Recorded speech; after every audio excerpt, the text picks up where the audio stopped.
평신도를 위한 신학개론 대략 한 6번째 주제가 되겠네요. 그동안에 신론, 또 사탄론, 또 인간론 여러 가지 주제를 다뤘습니다마는 이제 기독교 신학의 가장 중요한 주제 중에 하나인 기독론 그리고 구원론 두 가지에 접어들게 되었습니다. 기독론과 구원론이 어떻게 보면 기독교 신학의 성경 안에서의 가장 중요한 주제가 아닐까 생각이 됩니다.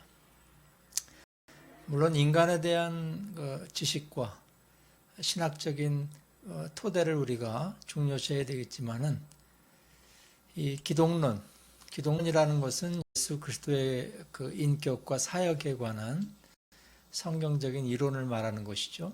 기독론과 구원론 두 가지를 다루게 될 때 먼저 기독론에 대해서 짧게 제가 중요한 내용들을 매주마다 한 강의씩 짚고 넘어가려고 합니다.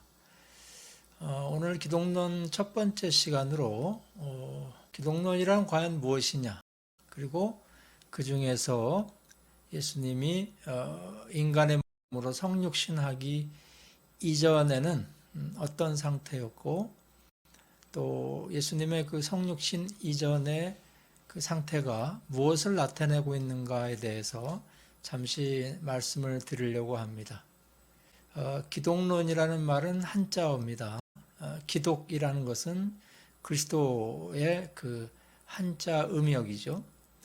그래서 기독론이라는 것은 한마디로 말해서 예수 그리스도에 대한 학문, 이렇게 말씀드릴 수 있습니다. 영어로 크리스톨로지라고 했는데 크라이스트라는 단어와 로고스라는 헬라어가 합쳐져서, 로고스라는 말은 어떤 학 또는 학문을 표현할 때 로고스라고 하죠.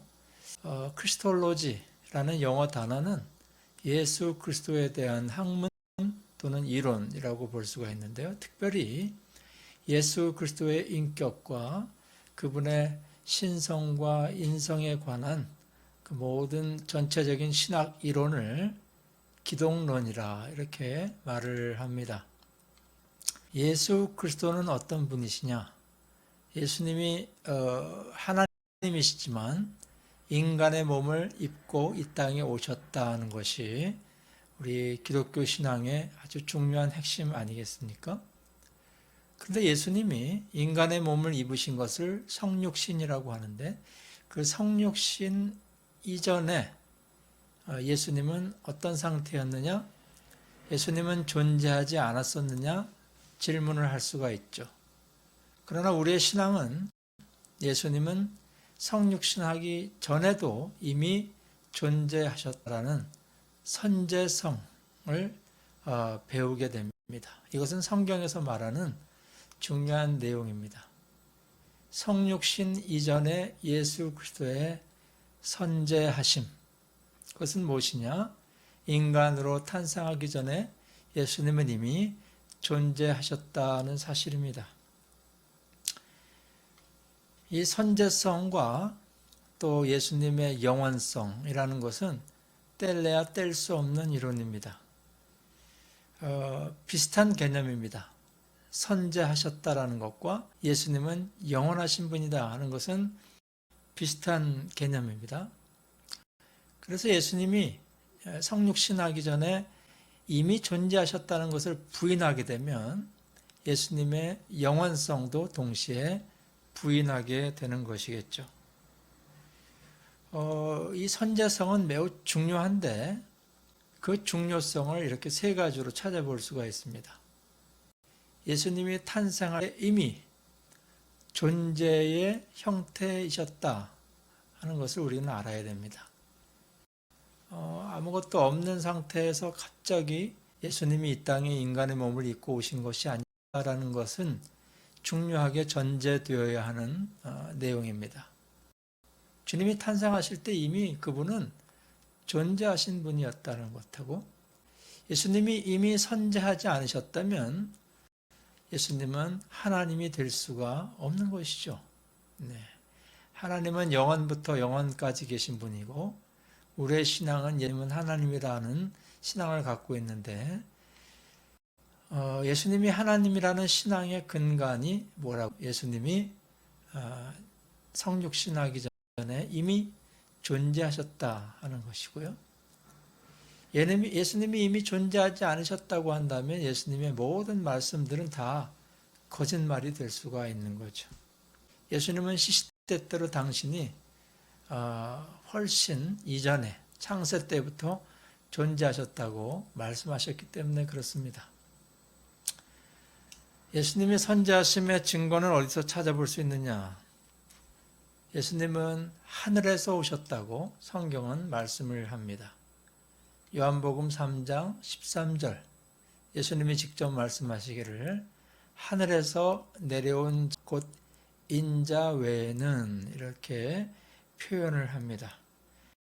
하늘에서 예수 그리스도께서 오셨다 하는 것은 예수님의 탄생 전의 선제성을 의미합니다. 또 예수님은 하나님이 이 세상을 창조하신 것처럼 창조자로 사역하셨다고 성경은 증거합니다.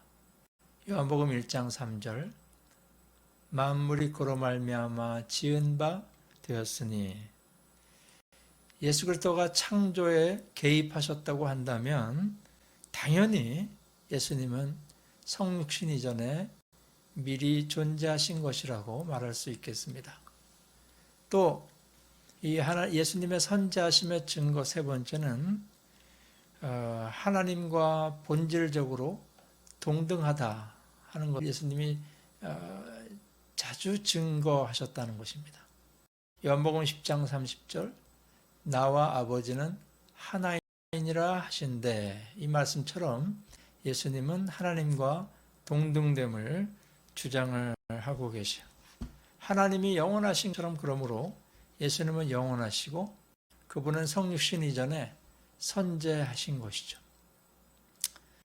네 번째 그 선제하심의 증거는 예수님의 속성, 그러니까 예수님이 완전한 신성을 가진 분이다 하는 것을 우리가 말씀을 통해 알 때 예수님은 성육신 안에 이미 존재하셨다는 것을 우리는 알게 됩니다. 골로새서 2장 9절 그 안에는 신성의 모든 충만이 육체로 거하시고 하나님의 그 신적인 속성이 예수님에게도 동일하게 있었다고 성경은 증거합니다.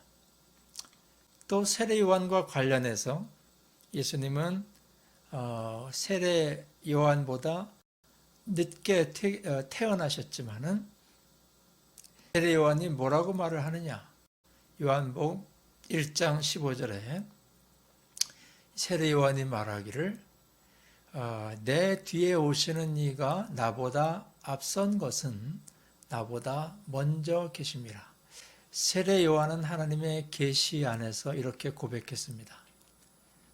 예수님은 나보다 늦게 탄생하신 이지만은 나보다 먼저 계신 분이다 하고 증거합니다.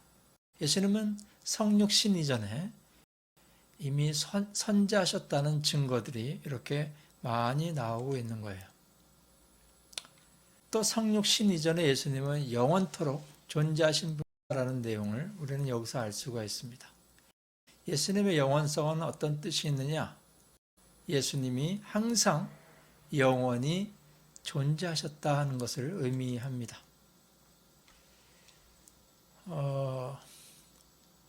교회 역사 속에서 그 아리우스라는 이단이 한 사람이 있었는데 북아프리카에 살던 사람인데 이 아리우스라는 사람은 예수님의 선제성을 인정하면서도 예수님은 영원한 분이다라는 것을 부인했습니다. 다시 말해서 예수님이 하나님의 속성을 동일하게 가진 것을 아리우스는 부인했습니다. 그래서 교회에서 이단으로 정죄된 사람입니다. 근데 이 아리우스의 전통을 따르는 사람들이 요즘에 여호와 증인입니다.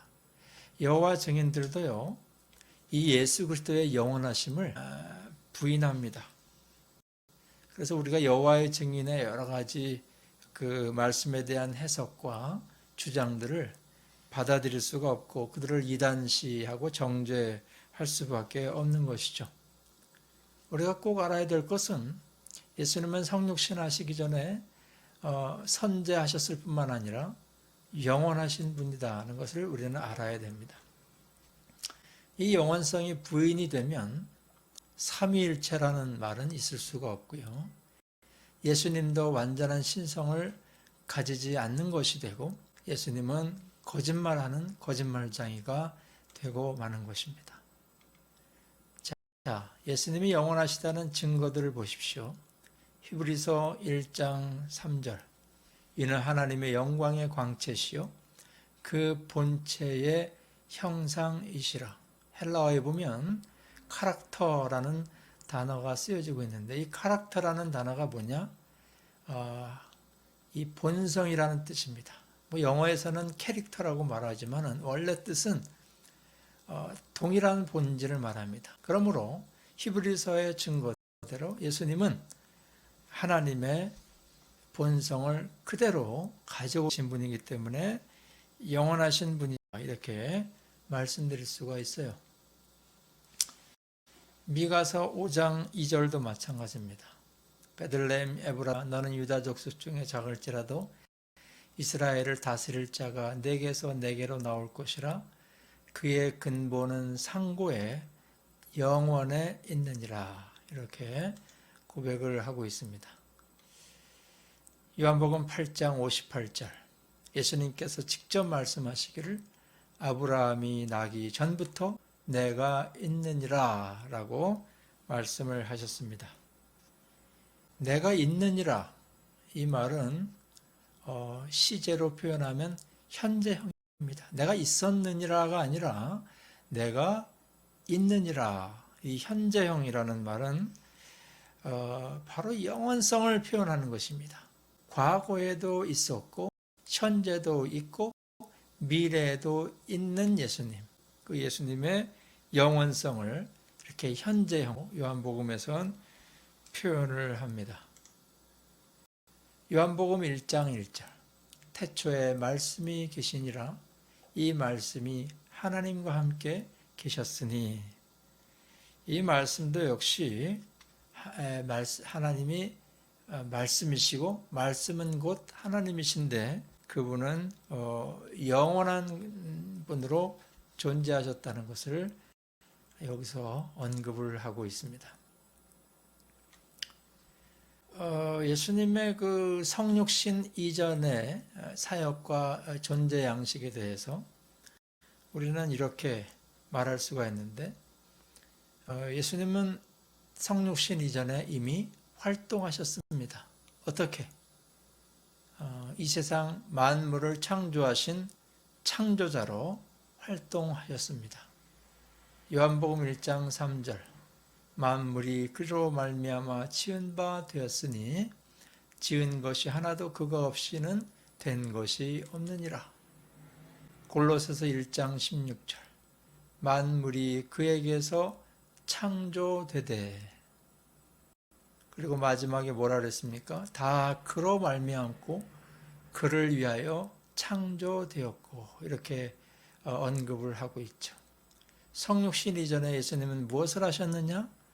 이 세상 만물의 창조의 그 사역에 개입하셨다는 것을 보게 됩니다. 골로새서 1장 17절 또한 그가 만물보다 먼저 계시고 만물이 그 안에 함께 섰느니라 이렇게 말씀을 하시고 있습니다. 또 성육신 이전에 예수님은 여호와의 사자로 현현하셨습니다. 이 여호와의 사자라는 표현이 구약 성경에 자주 나오는데 이 표현은 뭘 말하느냐? 하나님의 그 자기 나타냄, 자기 현실을 여호와의 사자로 구약 성경에서는 말을 했죠. 여러분들 신약 성경에 예수님이 성육신하셔서 이 땅에 오신 다음에는 그 여호와의 사자라는 말, 현현이 더 이상 표현되고 있지 않습니다. 가끔 천사들은 나오지만 그 천사를 하나님의 현현으로 말하진 않아요. 오로지 구약 성경에서 하나님의 자기 현실을 여호와의 사자라고만 표현을 한다는 것을 우리는 유념해야 합니다. 자, 창세기 16장, 22장 말씀들을 나중에 찾아보시면 여러 인간들에게 하나님의 말씀을 증거하는 사자로서의 예수 그리스도가 표현되고 있고요. 출애굽기 14장 19절 등에 보면 하나님이 인도하시고 보호하시는 것처럼 여호와의 사자가 이스라엘을 인도하고 보호하는 내용이 나오고요. 역대상 21장 1절 이하에 나오는 말씀에도 여호와의 사자를 통해서 하나님이 심판하시는데 그것은 곧 예수 그리스도의 현현이라고 볼 수가 있어요. 열왕기상 19장 5절 이하의 말씀에도 우리 당신의 백성들에게 용기와 힘을 불어넣으시는 장면이 나오는데 이 장면에도 역시 여호와의 사자가 하나님이 또는 예수 그리스도가 그와 같은 사역을 감당하는 것을 보게 됩니다. 예수 그리스도는 성신하시기 이전에 활동하지 않은 것은 아니지만 결론적으로 말하면 그분의 가장 중요하고 위대한 사역들은 결국 인카네이션, 즉 성육신 사건 이후에 비롯됐다는 것을 우리가 알게 됩니다.